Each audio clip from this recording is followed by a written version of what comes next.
The alarm systems screamed across the bridge of the Valorian flagship. Admiral Kael'Zar stood from his command chair, his 4 eyes narrowing at the display before him. Something had just torn through the fabric of space itself, emerging from slipspace in a burst of energy that shouldn't exist anymore. "Report," he demanded, his voice carrying the authority of someone who had commanded fleets for 3 decades. "Sir, we have an unknown vessel. It's using old jump technology. Very old." The sensor officer's hands moved quickly across his console. "The energy signature matches nothing in our current database, but when I ran it through historical archives." He paused, disbelief clear in his voice. "It matches human technology from 200 years ago." The bridge fell silent. Everyone knew what that meant. Humanity was gone.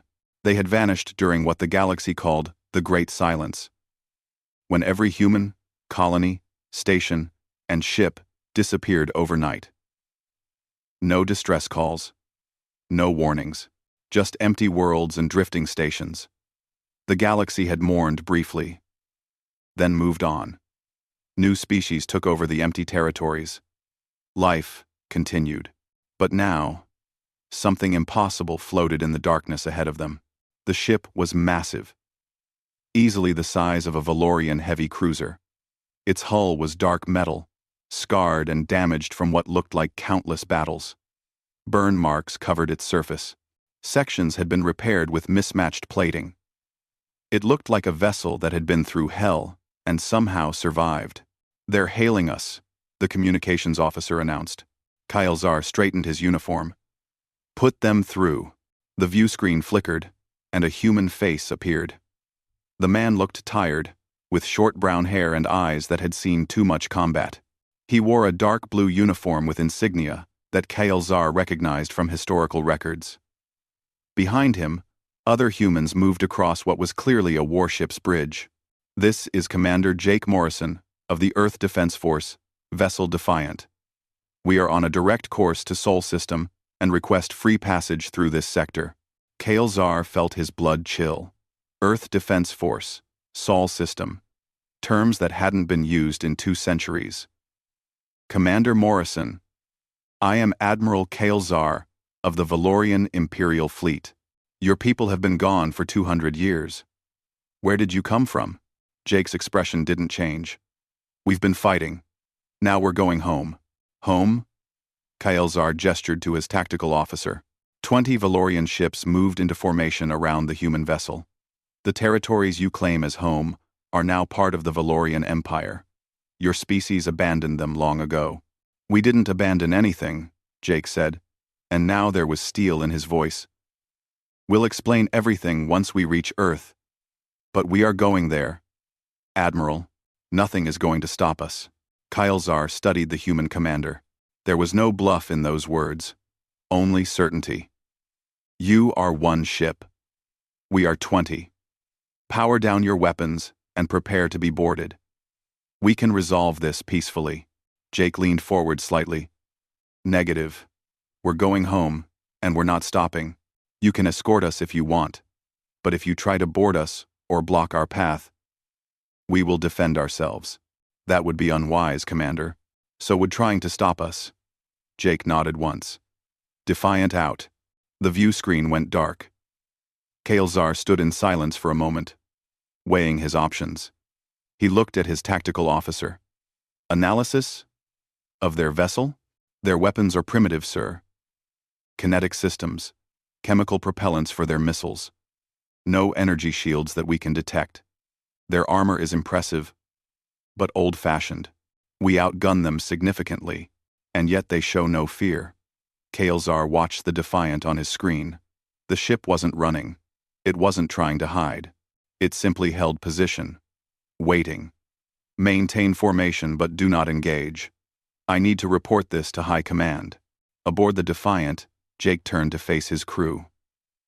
The bridge was cramped and functional, with exposed wiring running along the ceiling and patches on the walls where repairs had been made dozens of times. This ship had been home for more years than he cared to count. "They're surrounding us," reported Amy Brooks from the tactical station. She was younger than Jake by 10 years, with red hair tied back in a practical bun.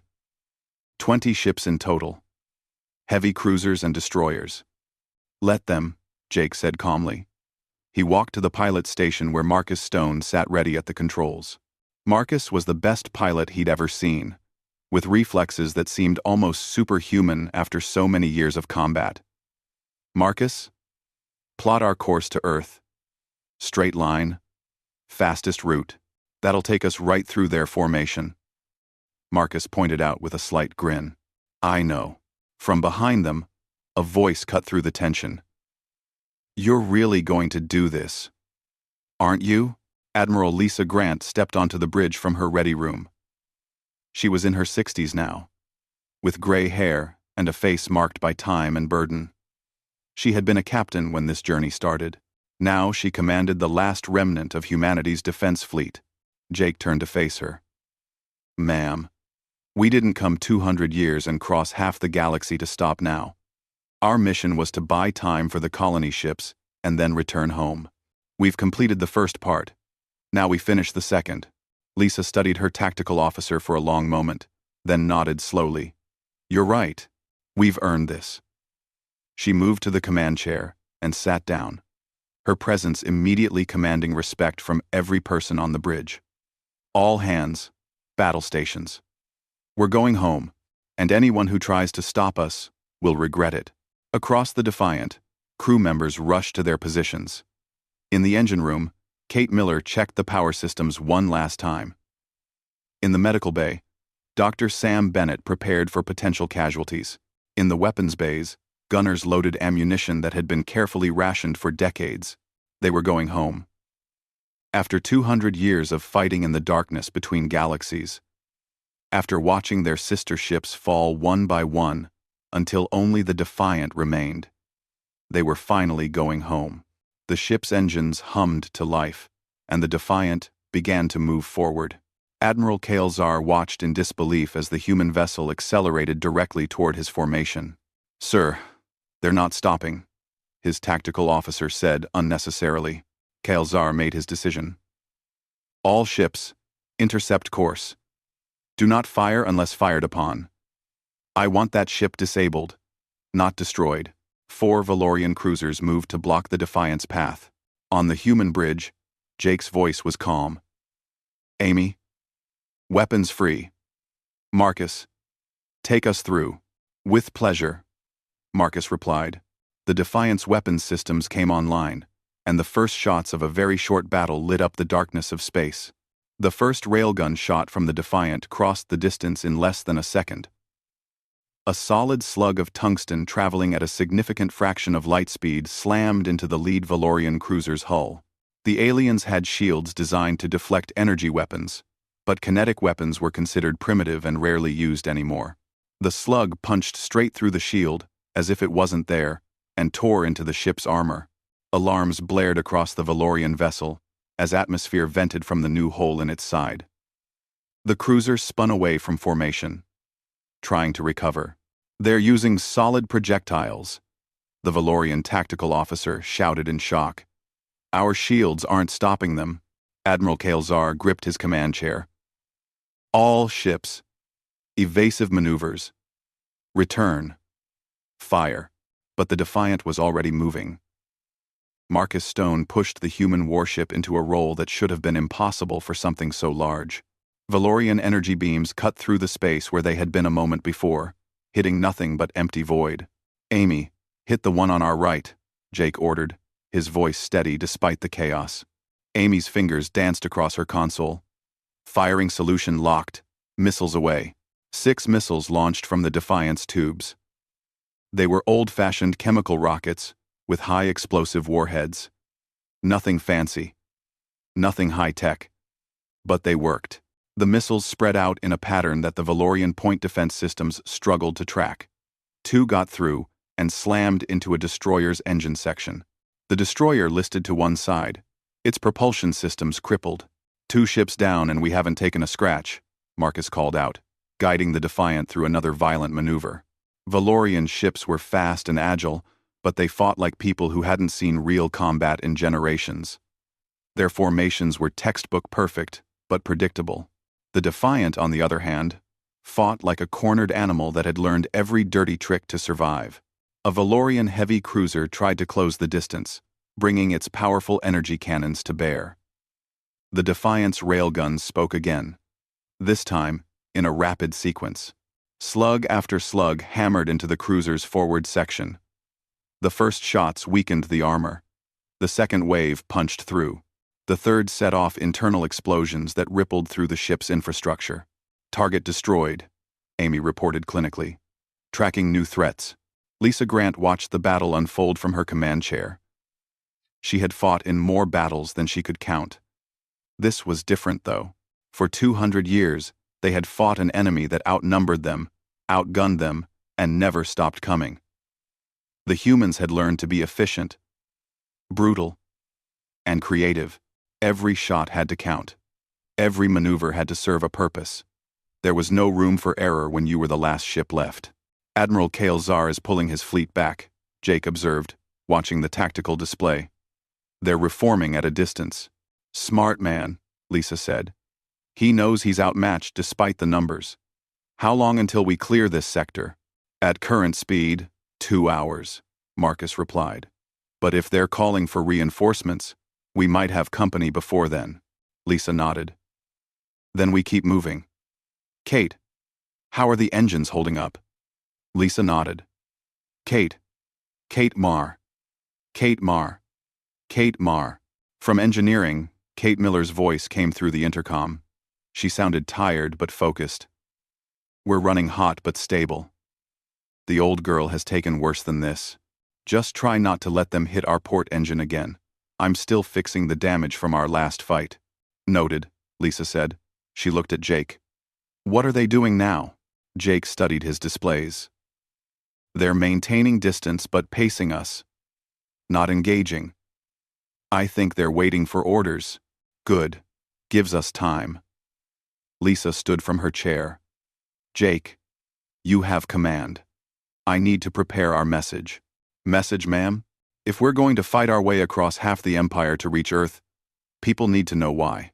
They need to know what we've been doing for the last 2 centuries. Lisa headed toward her ready room. It's time the galaxy learned the truth about humanity's disappearance. Aboard his flagship, Admiral Kael'Zar reviewed the damage reports with growing concern. 3 ships damaged.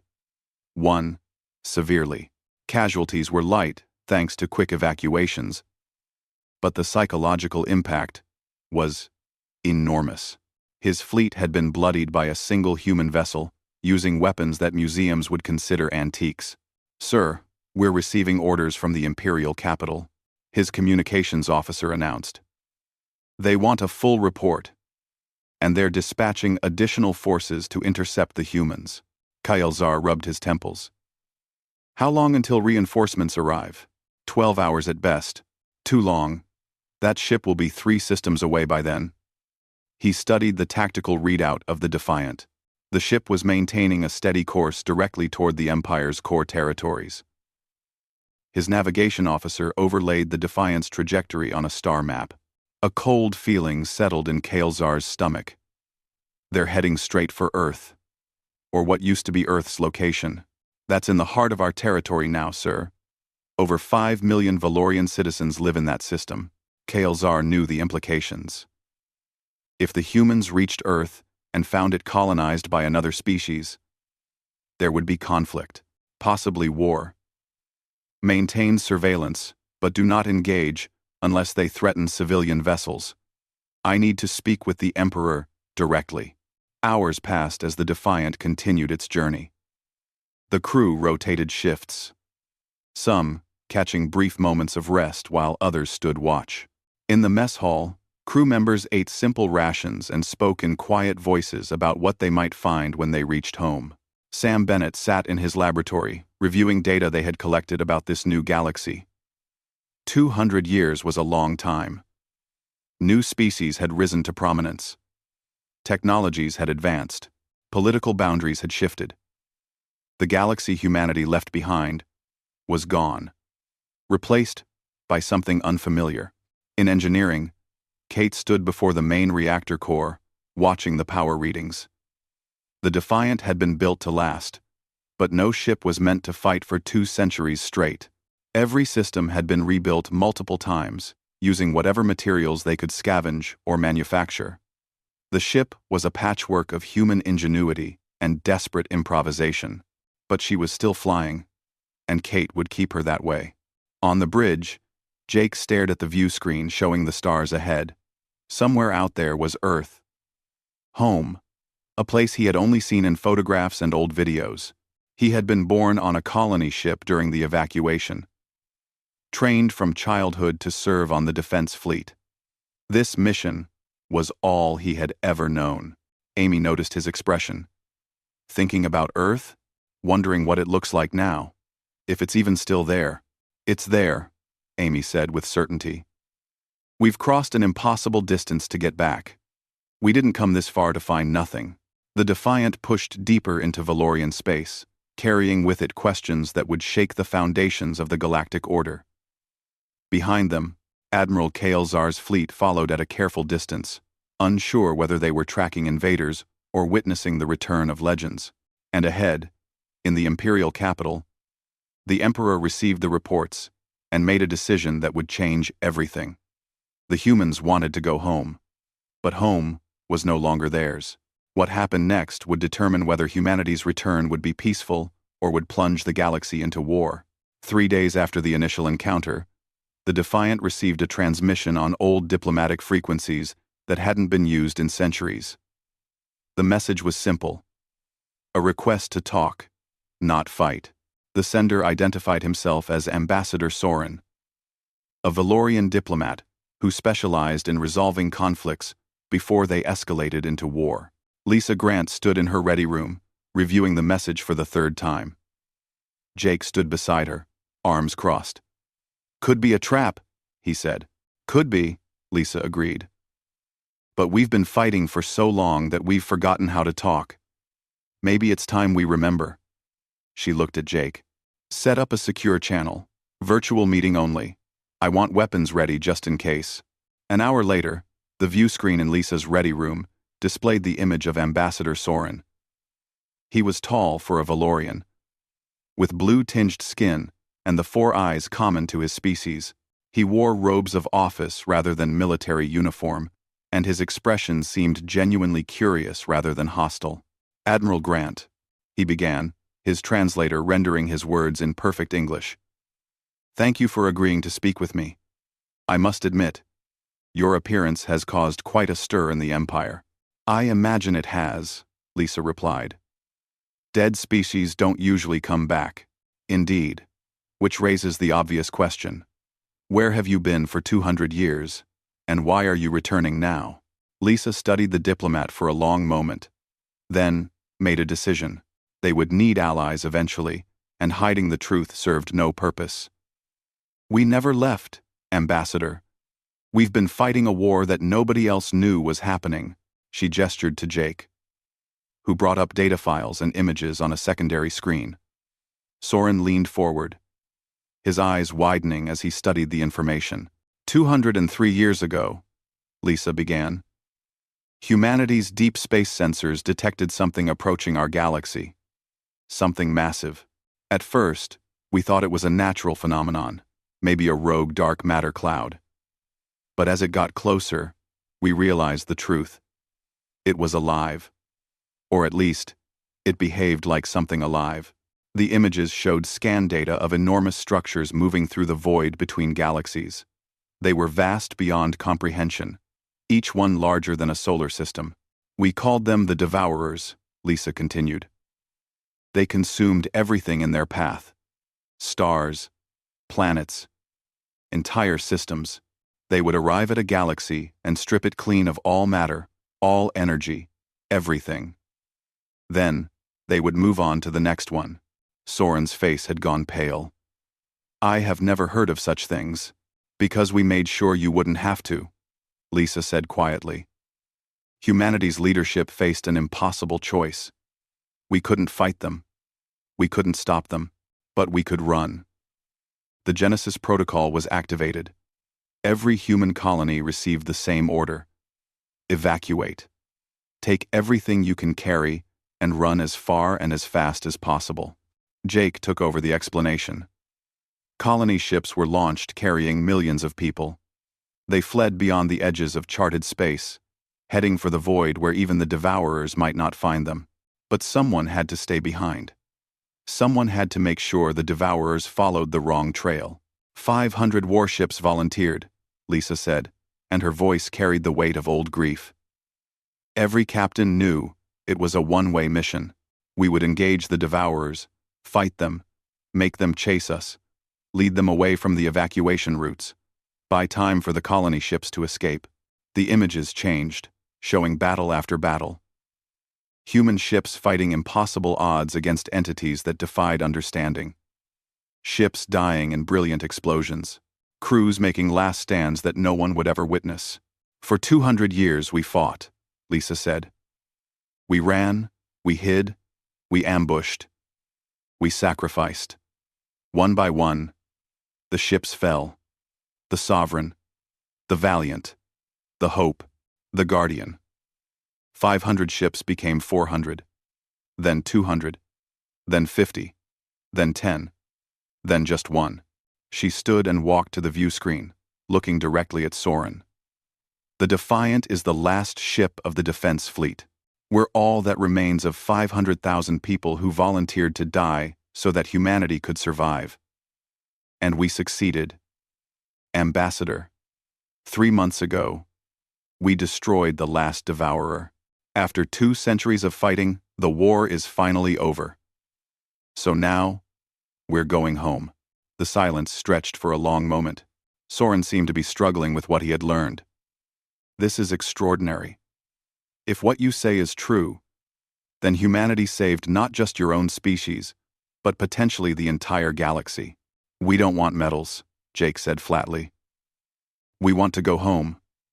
We want to find our people and bring them back. We want to stand on Earth again. Earth is now home to 5 million Valorian citizens, Soren said carefully. They were born there. They have lived their entire lives on that world. It is their home as much as it is yours. Lisa's expression hardened. We understand that the galaxy moved on. We understand that others took what we left behind.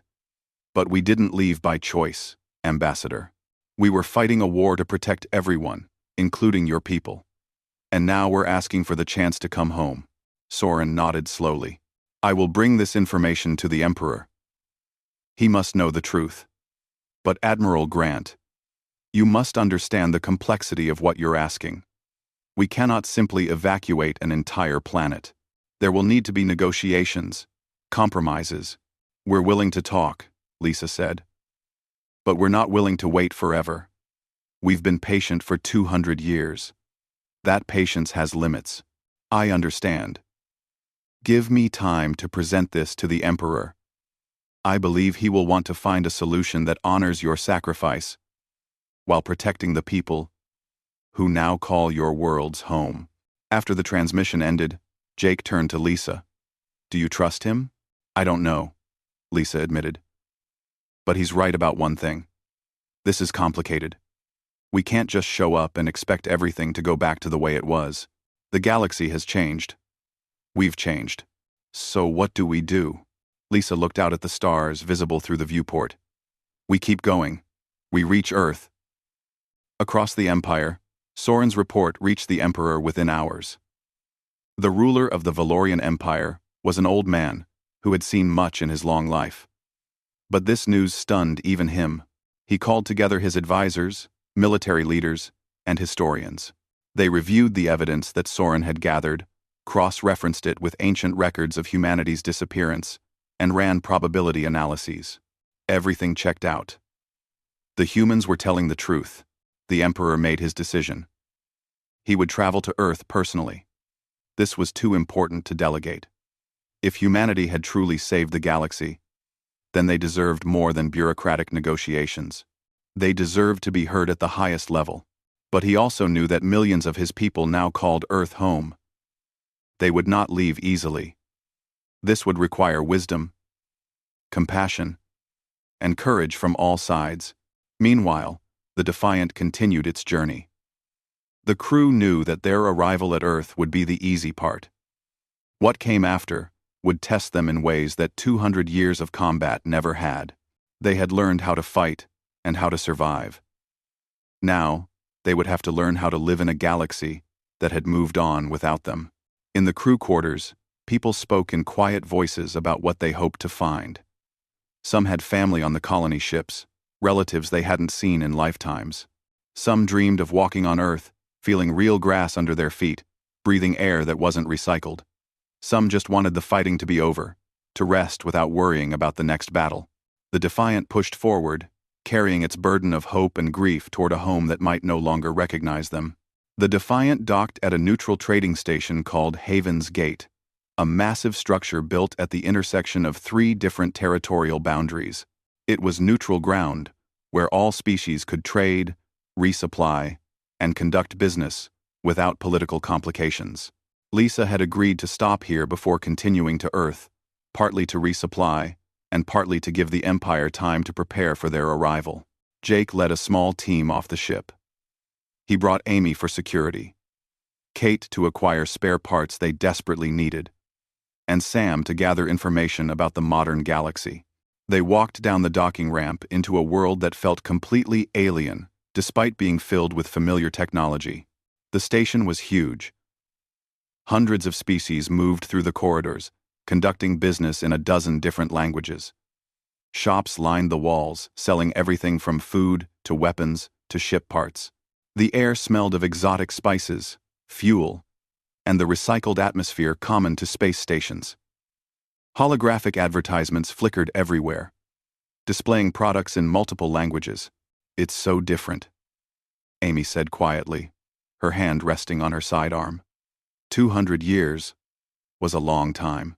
The galaxy they remembered from historical records was nothing like this vibrant, chaotic place. "Stay alert," Jake reminded them. "We're strangers here. Some people might not be happy to see humans again." They split up to accomplish their tasks. Kate headed toward the engineering district, where ship parts were sold and traded. Sam went to find data terminals where he could access the public information networks. Jake and Amy walked through the main concourse, observing and learning. They attracted attention immediately. Humans were supposed to be extinct. Seeing them walking through the station caused ripples of surprise and curiosity. Some aliens stared openly. Others whispered to each other. A few pulled out communication devices to record the sighting. "We're making quite an impression," Amy observed. "Good," Jake replied. "Let them see that we're real." They stopped at a food vendor, and Jake ordered something that looked vaguely edible. The vendor, a 6-armed creature with orange skin, studied them with obvious interest. "You're the humans from the ship? Yes? The one everyone is talking about?" "That's us," Jake confirmed. "Incredible. I learned about your species in school. They said you disappeared during the Great Silence. Some people thought you ascended to a higher plane of existence. Others thought you were destroyed by some disaster. Nobody knew the truth." "Odor. No. Nobody knew the truth. Now they do," Jake said simply. He paid for the food, using precious metal fragments, one of the few forms of currency that remained universally valuable. As they continued through the station, they encountered different reactions. Some aliens approached them with genuine curiosity and respect. Others kept their distance, viewing them with suspicion or fear, and a few looked at them with open hostility. It was in a quieter section of the station that trouble found them. 6 Valorian soldiers, not in official uniform but clearly military, blocked their path. The leader was a broad-shouldered male with scars marking his face. "Humans," he said, making the word sound like an insult. "You should have stayed gone." Jake raised his hands peacefully. "You brought trouble the moment you came back. My brother served on one of the ships you attacked. He's in medical now because of you." End quote. "We defended ourselves when we were threatened," Jake replied calmly. "We didn't want to fight your people. You invaded our space. You attacked our fleet. Now you expect us to just let you take back worlds that belong to us? The Valorian took a step forward. Earth is ours now. The people there are Valorian. You have no right to it. Amy's hand moved toward her weapon, but Jake shot her a warning glance. Those worlds belong to us first. We left them to fight a war that saved everyone, including you. We earned the right to come home. You abandoned them. That makes them free for whoever wanted to claim them. The Valorian's companions spread out, surrounding Jake and Amy. Maybe you should turn around and leave. Go back to wherever you've been hiding. Not going to happen, Jake said quietly. The tension broke like a dam bursting. The lead Valorian lunged forward, and suddenly fists were flying. Jake ducked under the first punch and responded with a strike to the soldier's midsection. Amy blocked an attack from behind and countered with a kick that sent her attacker stumbling backward. The fight was brief but intense. The Valorians were trained soldiers, but Jake and Amy had spent 2 centuries fighting for their lives. Every move was efficient, brutal, and effective. Within seconds, 2 of the soldiers were on the ground. The others hesitated, realizing they had picked a fight with people who were far more dangerous than they appeared. Station security arrived quickly, breaking up the confrontation. The security chief, an insect-like creature with multiple eyes, looked annoyed. Enough. Fighting is prohibited in neutral zones. All of you, move along before I throw you in detention. The Valorians retreated, shooting dark looks at the humans. Jake and Amy continued on their way, their hearts still racing from the adrenaline. That's going to happen more, isn't it? Amy asked. Probably, Jake admitted. Not everyone is going to be happy about our return. We're going to have to prove we belong here. They found Kate in a parts shop, haggling with a trader over the price of engine components. Sam was at a public terminal, downloading star charts and political maps. The crew regrouped at a quiet cafe where they could talk without being overheard. I've been reading about what happened after we left, Sam said, his tablet displaying pages of information. The Valorian Empire expanded rapidly into human territory. They justified it by saying the worlds were abandoned and needed protection from pirates. Within 50 years, they had colonized most of our former space, so they took advantage of our absence, Amy said bitterly. They filled a vacuum, Sam corrected. Without humanity here, someone was going to claim those worlds. At least the Valorians maintained them, rather than letting them fall apart. Kate set down her purchases. I got what we need, but the prices were insane. Some of the traders tried to overcharge us because they thought we were desperate. Others gave us discounts because they admired what we did. The galaxy's opinion of us is split right down the middle, Jake nodded. Then, we need to change that opinion. When we reach Earth, we can't just demand everything back. We need to show them we're willing to work with them, to find a solution that works for everyone. And if they refuse? Amy asked. Then we make them understand that we're not asking for permission, Jake said firmly. We're coming home.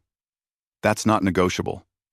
How we do it, whether it's peaceful or not, that's up to them. Back on the Defiant, Lisa received reports from her team.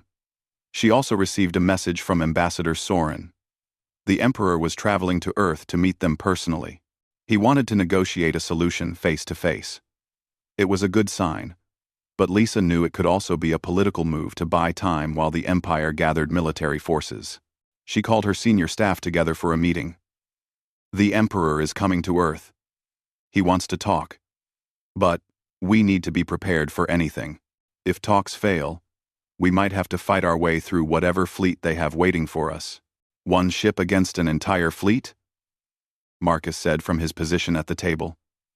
We've done it before, but it keeps getting harder. I know, Lisa acknowledged.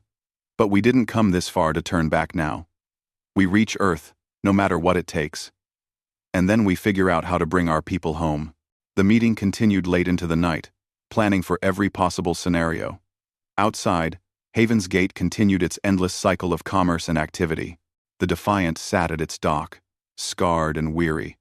a reminder of battles fought in darkness for a cause that no one else had known existed. Tomorrow they would leave for Earth. Whatever waited for them there, they would face it together. The Defiant emerged from slipspace at the edge of the Sol system, and for a long moment, everyone on the bridge simply stared at the view screen in silence. There, in the center of everything, was the sun, the same star that humanity had evolved under, that had warmed Earth for billions of years. It looked exactly as it did in every photograph and video they had studied. "We're home," Amy whispered, her voice thick with emotion. But they weren't home yet. Between them and Earth stood a fleet that made Admiral Kael'Zar's forces look small. Hundreds of Valorian warships filled the space around humanity's homeworld, their weapons systems active and ready. It was the largest military presence Jake had ever seen assembled in one place. "They're not taking chances," Marcus observed, his hands steady on the controls despite the impossible odds. Lisa stood from her command chair and straightened her uniform. 203 years. 500 ships reduced to one. Countless battles fought in the darkness. And now, at the end of it all, they faced one final obstacle between them and home. "Open a channel to the fleet," she ordered. The view screen split to show multiple Valorian commanders, but the central image was of Admiral Kael'Zar. The Valorian officer looked older than he had during their first encounter, as if the last few weeks had aged him years. "Admiral Grant," he said formally, "you are ordered to halt and power down all weapons systems. The Emperor himself is en route and wishes to speak with you before you proceed further."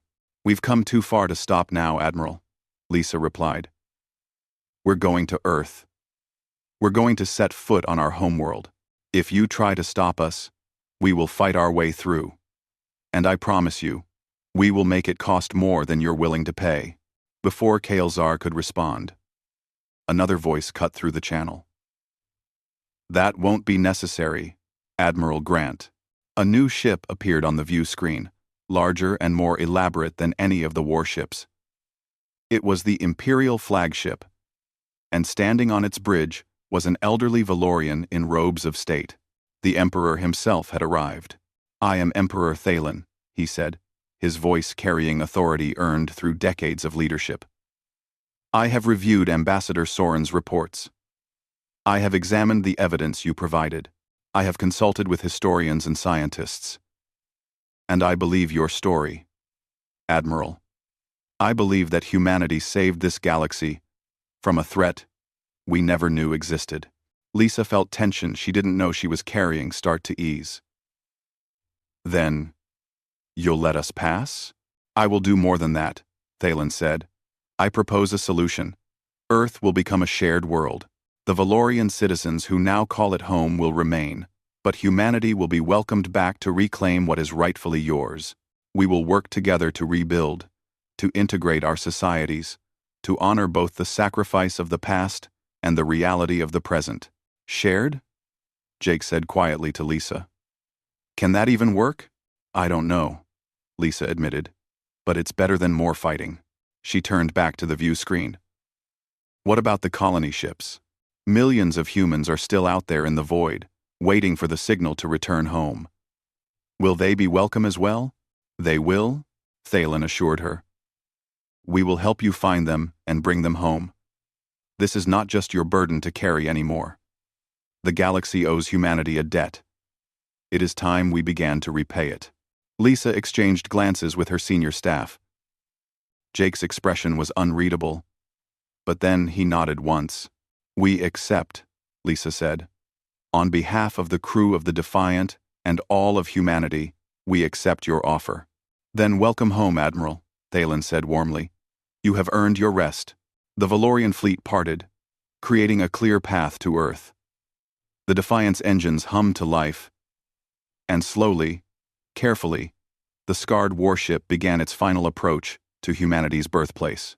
As they drew closer, Earth filled the view screen. Blue oceans, white clouds, green and brown continents. It was more beautiful than any picture, any video, any description could capture.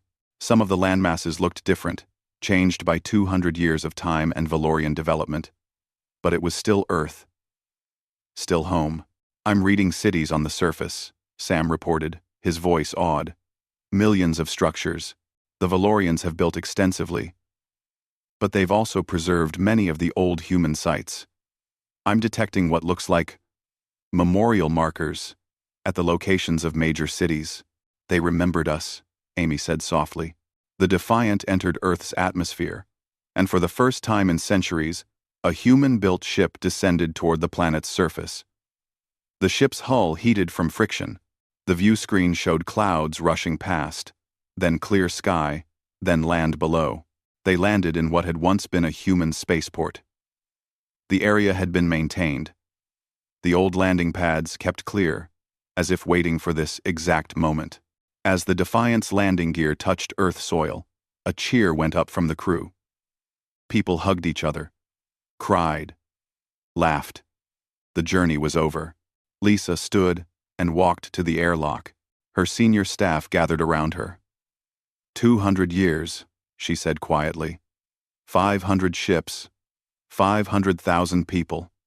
All so we could stand here now. They would be proud, Jake said. Every captain who fell, every crew that sacrificed, they would be proud that we made it. The airlock opened, and Earth air rushed in. It smelled of plants and soil and life. Real, natural air that hadn't been recycled through ship systems. Lisa took a deep breath, then stepped forward. She walked down the ramp, and her boots touched Earth, the planet she had only seen in old videos. The world her grandparents had spoken of with such love. The home that humanity had been forced to leave behind. One by one, the crew of the Defiant followed. Some knelt and touched the ground with their hands. Others simply stood and stared at the sky, at real clouds moving overhead. Kate picked up a handful of soil and let it run through her fingers. Sam pulled out his scanner, recording everything. Marcus looked up at the sun, feeling its warmth on his face. Amy openly cried, not from sadness but from overwhelming emotion. Jake stood beside Lisa. "What happens now?" "Now we start the hard work," Lisa said. "Now we send the recall signal to the colony ships. Now we figure out how to share this world with people who've made it their home. Now we rebuild, adapt, and learn how to be part of this galaxy again. That's going to take time." "We have time now," Lisa said with a small smile. "For the first time in 200 years, we have time." In orbit, the Valorian fleet maintained its position, no longer as a threat, but as an escort. Emperor Thalen watched from his flagship as more humans emerged from the Defiant. This moment would mark the beginning of a new era for the galaxy. Challenges lay ahead, certainly. There would be difficulties integrating two species on one world. There would be political complications and cultural clashes. But there would also be opportunities for growth, understanding, and cooperation. The Defiant sat silent on the landing pad, its journey finally complete. The ship that had carried the last remnants of humanity's defense fleet across impossible distances was home at last. It would never fight again. Its weapons would be decommissioned, its battle scars preserved as a memorial. Future generations would visit it and learn about the war that was fought in silence, about the sacrifice that saved a galaxy. But that was for the future. Now, in this moment, Jake looked around at his crew, at Earth, spreading out in all directions, at the sky above, filled with the ships of former enemies who might become friends. He thought about the signal they would send out to the colony ships, calling millions of humans back from the void. He thought about the years ahead, rebuilding and rediscovering what it meant to be human in a galaxy that had changed so much. "Commander Morrison," Lisa said formally. "What are your orders?" Jake smiled. And for the first time in his life, the answer was simple. "We rest, Admiral. We've earned it. And tomorrow, we start bringing our people home." The sun set over Earth, painting the sky in brilliant colors. The crew of the Defiant gathered together, standing on the world their ancestors had left behind, watching their first sunset in over 200 years. They were home, finally, impossibly, miraculously, home. And across the vast darkness of space, ancient transmitters began broadcasting a signal on frequencies that hadn't been used in centuries. A recall order, sent from Earth itself. The colony ships were far away, their journey measured in decades rather than days. But the message would reach them eventually. The war was over. The enemy was defeated. Earth waited. It was time for humanity to come home.